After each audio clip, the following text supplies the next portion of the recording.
White house کے باہر 2 امریکی فوجیوں کو گولی مار دی گئی۔ زخمی حملہ آور گرفتار، فائرنگ کے بعد وائٹ ہاؤس بند علاقہ گھیرے میں لے لیا گیا۔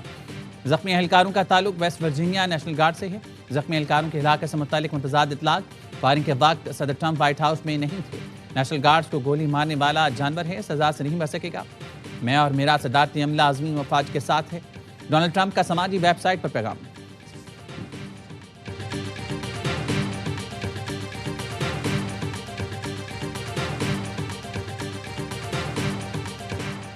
وزیراعظم شہباز شریف کا بحرین میں پرتپاک استقبال۔ ولی عہد شہزادہ سلمان بن حمد نے منامہ ایئرپورٹ پر استقبال کیا۔ شاہی محل آمد پر وزیراعظم کو گارڈ آف آنر پیش کیا گیا۔ وزیراعظم کی بحرین کے بادشاہ حمد بن عیسیٰ الخلیفہ سے ملاقات۔ سیاسی، اقتصادی، دفاعی اور ثقافتی شعبوں میں مزید تعاون بڑھانے پر اتفاق۔ وزیراعظم نے کہا پاکستان اور بحرین کے درمیان تجارت کا حجم $550 ملین سے $1 بلین تک لے جائیں گے۔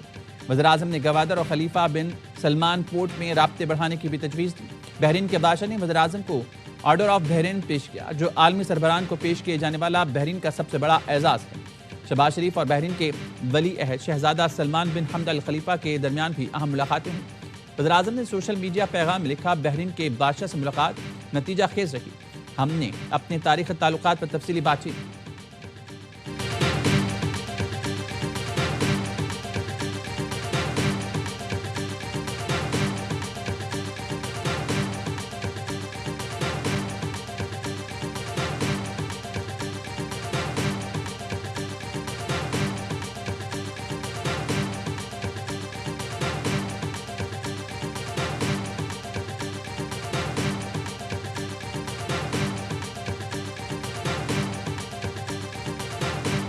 عمران خان صرف اکیلا مجرم نہیں تھا، اس کو لانے والے بھی اس سے بڑے مجرم تھے جو اس کو لے کے آئے۔ ان سے بھی پورا ان کا حساب لینا چاہیے۔ پتہ نہیں شاید کرکٹ کھیلنے آئے تھے، وہی کھیلتے رہے یہاں پہ 5 سال۔ ملک کا، قوم کا دیوالیہ نکال دیا۔ بانی پی ٹی آئی کو لانے والوں سے پورا حساب لینا چاہیے۔ بانی پی ٹی آئی اکیلے مجرم نہیں، انہیں لانے والے اس سے بڑے مجرم تھے۔ نون لیگ کے قائد نواز شریف کے نومنتخب لیگی اراکین سے گفتگو، کہا کرکٹ کھیلنے آئے تھے، پتہ نہیں کیا کر گئے۔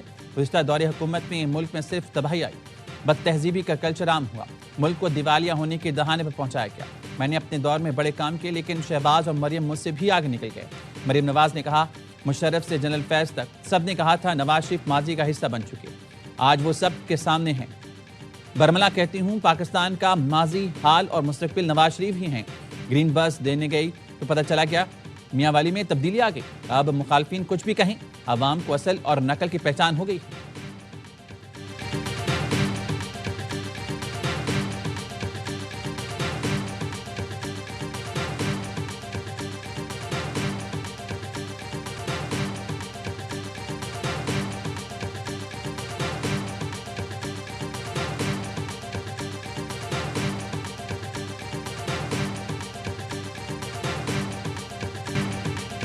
قومی اتحاد ہماری سب سے بڑی طاقت ہے۔ ملک کی سالمیہ، سیکیورٹی اور شہریوں کے تحفظ پر کوئی سمجھوتہ نہیں کیا جائے گا۔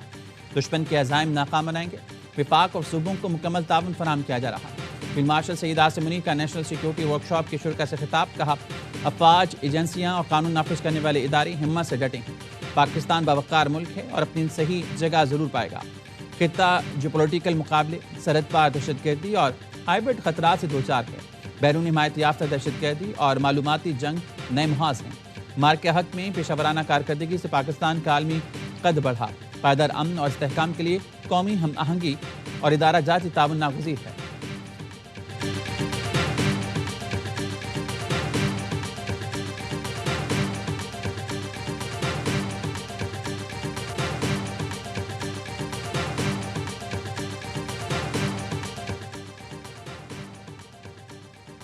ایرانی سپریم نیشنل سیکیورٹی کونسل کے سیکرٹری علی لاریجانی کی فیلڈ مارشل سعید عاصم منی سے ملاقات۔ فیلڈ مارشل نے دہشت گردی کے خاتمے کے لیے ایران کے ساتھ قریبی تعاون کی ضرورت پر زور دیا۔ علی لاریجانی کا علاقائی امن و استحکام کے لیے پاکستانی کاوشوں کا اعتراف، کہا دونوں ملکوں کے درمیان تعلقات کو مزید وسعت دینے کے خواہاں ہیں۔ اسلام آباد میں پریس کانفرنس کرتے ہوئے علی لاریجانی نے کہا پاکستان امریکہ سے ایران کے مسائل حل کروائے۔ ایران پاک افغان کشیدگی کم کرانے کو تیار ہے۔ امریکہ سے اچھے تعلقات کے باوجود پاکستان ایران کی بھرپور حمایت کی۔ پاکستان اور ایران میں انٹیلیجنس شیئرنگ دو طرفہ تعاون کا حصہ ہے۔ امید ہے Iran Pakistan gas pipeline منصوبے میں حائل رکاوٹیں دور ہوں گی۔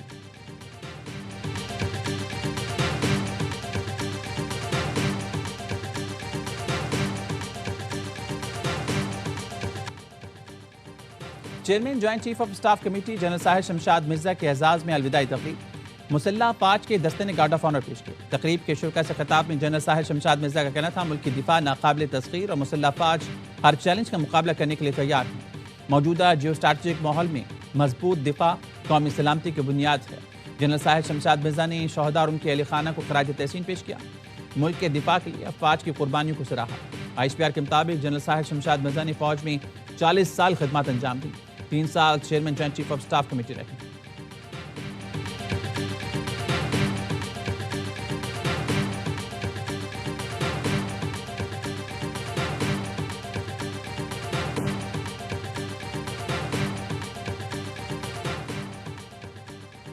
ہنگو شاہور روڈ پر پولیس چیک پوسٹ پر دہشت گردوں کا حملہ، دہشت گردوں کی جانب سے 3 پولیس اہلکار شہید، پولیس کی جوابی کارروائی میں 2 دہشت گرد مارے گئے۔ DPO خان زیب احمد کا کہنا ہے دہشت گردوں کے ساتھی اندھیرے کا فائدہ اٹھا کر فرار ہو گئے، علاقے میں سرچ اینڈ اسٹرائک آپریشن جاری ہے۔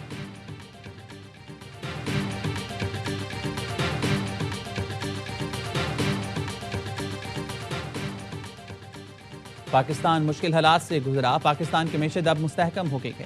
وفاقی وزیر خزانہ محمد اورنگزیب کا تقریب سے خطاب، کہا معیشت کی ترقی کے لیے برآمدات میں اضافہ ناگزیر، پاکستان بزنس کونسل کی تجاویز کے بغیر ہم آگے نہیں بڑھ سکتے۔ انرجی، مائننگ اور آٹو سیکٹر کی عالمی کمپنیاں پاکستان میں دلچسپی لے رہی ہیں۔ Cement, fertilizer, auto mobile phone sector میں بہتری نظر آ رہی ہے۔ غیر ملکی سرمایہ کاروں کے سیکیورٹی خدشات دور کرنا حکومتی ترجیح۔ ڈیجیٹل پاکستان وزیر اعظم کی ہفتہ وار نگرانی میں تیزی سے آگے بڑھ رہا ہے، کرپٹو اور ڈیجیٹل اثاثوں کے لیے ریگولیٹری نظام فعال ہونے کے قریب ہے۔ 11ویں NFC ایوارڈ کا پہلا اجلاس 4 دسمبر کو ہوگا۔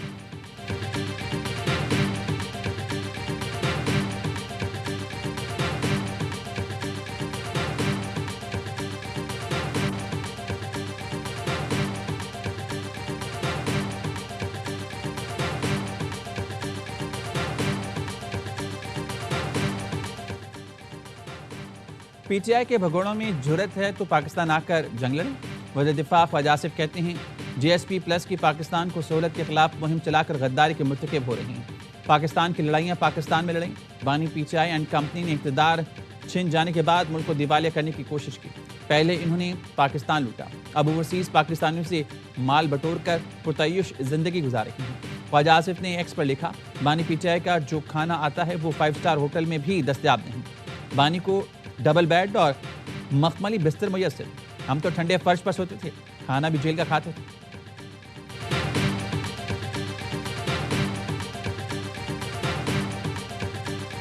ہری پور کے الیکشن نے ایک مرتبہ پھر ہم پہ داغ لگایا ہے، ہم لوگوں کو پھر ایک مرتبہ مایوس کیا گیا ہے۔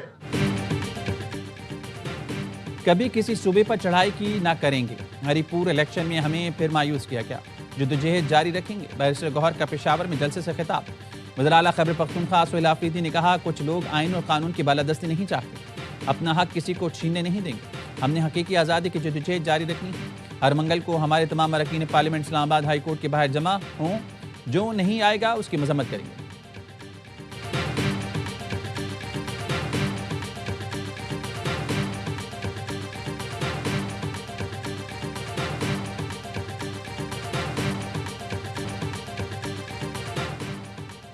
کراچی میں فائرنگ کے 2 واقعات، ایک شخص جاں بحق، 2 خواتین زخمی۔ واقعہ ملی سٹی تھانے کی حدود میں پیش آیا، مقتول کی شناخت نہ ہو سکی، لاش جناح اسپتال منتقل۔ پٹیل پاڑہ صوبیہ اپنے شوہر اور کزن ریشمہ کے ہمراہ آ رہی تھی، نامعلوم موٹر سائیکل سوار آئے اور ایک فائر کیا، دونوں خواتین ایک ہی گولی سے زخمی ہوئیں، خواتین سے کچھ چھینا نہیں گیا۔ واقعہ ذات دشمنی کا لگتا ہے، تحقیقات جاری۔